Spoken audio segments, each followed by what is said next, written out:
there's more people using food banks now that are working, but the wages are just that low. They can't afford to live. Because Palestinians have got a right to exist.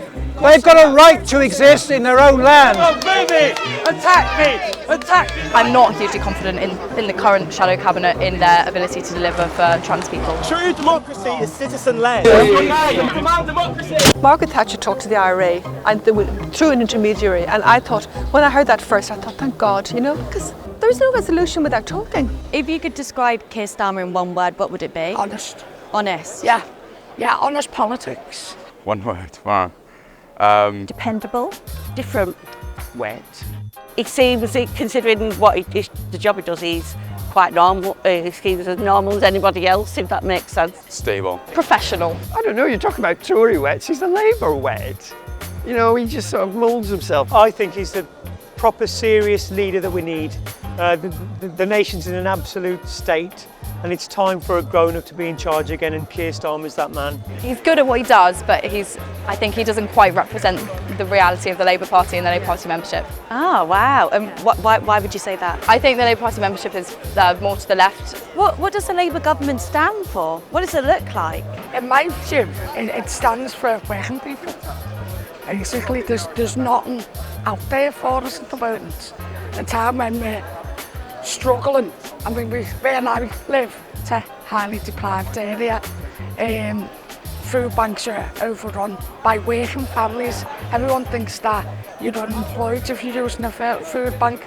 There's more people using food banks now that are working, but the wages are just that low. Well, it used to stand for a lot. It used to stand for left-wing politics. And now I think it's just watered down conservative politics. And that's the tragedy, is Keir bins a new policy every day. I mean, he binned his policy on private schools, he binned his policy on Brexit, he's binned his policy. He brings his policy it's like a man shedding his clothes to try and worm his way into people's consciousness. Less money taken by the government, in a sense you could say, or more evenly spread, let's say that. To get you to be able to live a slightly more comfortable life, in that when you're working, you're being paid correctly for the job you're doing and not having to think about going to food banks. It's ridiculous that people like nurses, teachers, they're going to food banks, and the massive increase, even where I live, it's atrocious. Under Starmer is bad. Attack me! Attack Are me! you a Labour member? I was thrown out of the Labour Party. Why is that? They didn't like the facts, the truth that I put on Facebook about Israel and about the Palestinians. You're wearing a Palestine lanyard. Well, What's your thoughts on violence in Israel at the moment? Horrific. But I think about the horrific lives the Palestinians lead. Nearly 4 million people crammed into that tiny piece of land with no freedom. It's terrorism at its undiluted. It's horrible. It's nasty. It's heartbreaking. It's absolute heartbreak. My support is 1,000% for Israel. What's your thoughts on Keir Starmer's response to it? He's a joke, Why do you say that? because he hasn't got a clue. He hasn't got a clue. He's a proud Zionist. He hasn't got a clue. He doesn't know anything about history. Well, why didn't he condemn the violence of the Israelis against the Palestinians, which has been happening every day, day in, day out, for weeks, for months, for years, for decades? Why doesn't he condemn that? It's pure hypocrisy. Double standards with a capital D. Conversely, when I've been speaking to people today, they've said, Palestinians have faced occupation by Israelis for decades. Do you think that's just? Do you know what? To me, you lose all your arguments when you're bombing kids at a concert. I don't care. They just have to talk to each other. That's the only, Margaret Thatcher talked to the IRA and through an intermediary, and I thought, when I heard that first, I thought, thank God, because there's no resolution without talking. In Rishi Sunak's speech, he said, a man is a man, a woman is a woman. What do you think of that? Generally, you could say, yeah, there's male and female, but those that don't identify just as being a woman or a man, that doesn't mean they're wrong. If they don't feel in the right body, nothing wrong with that. Who's to say male and female is normal? Do you think that Labour's doing enough at the moment to support trans rights? Personally, I don't. I didn't like their recent statement on it. I think self-ID is the way forward. Plenty of research from the World Health Organization shows that. I think Keir Starmer's been very clear. I think Keir Starmer knows what a woman is and he knows what a man is.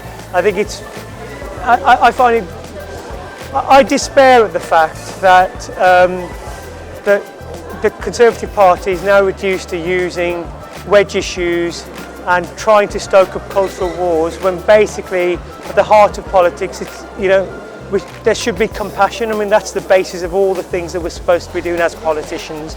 He seems a bit quiet. I mean, the fact that, you know, he abstained from a bill which would, the only thing it does is empower trans people to basically just be themselves.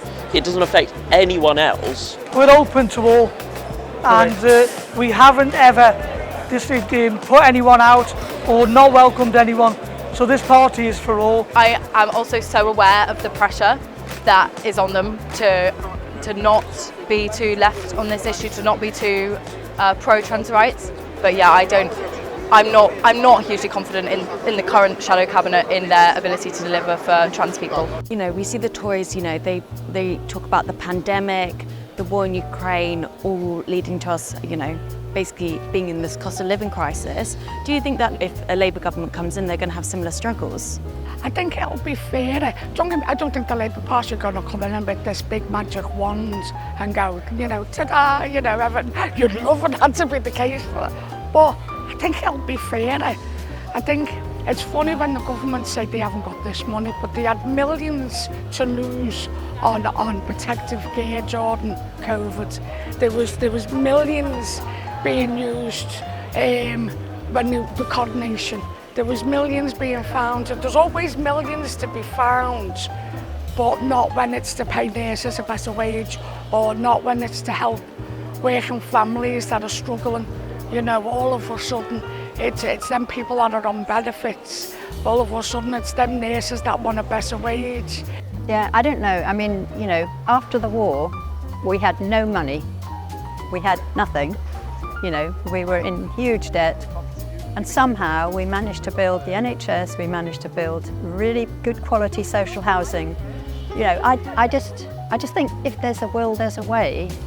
And, you know, that's the, you know, I just think it is possible to do good things with very scant resources, and that's what we should do.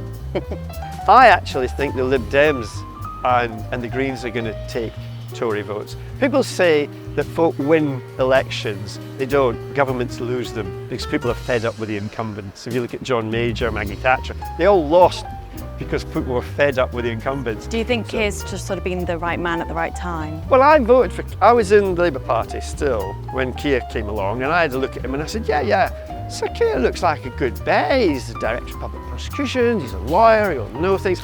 And I had confidence in him. Like I also had confidence in Tony Blair, but twice I made a mistake.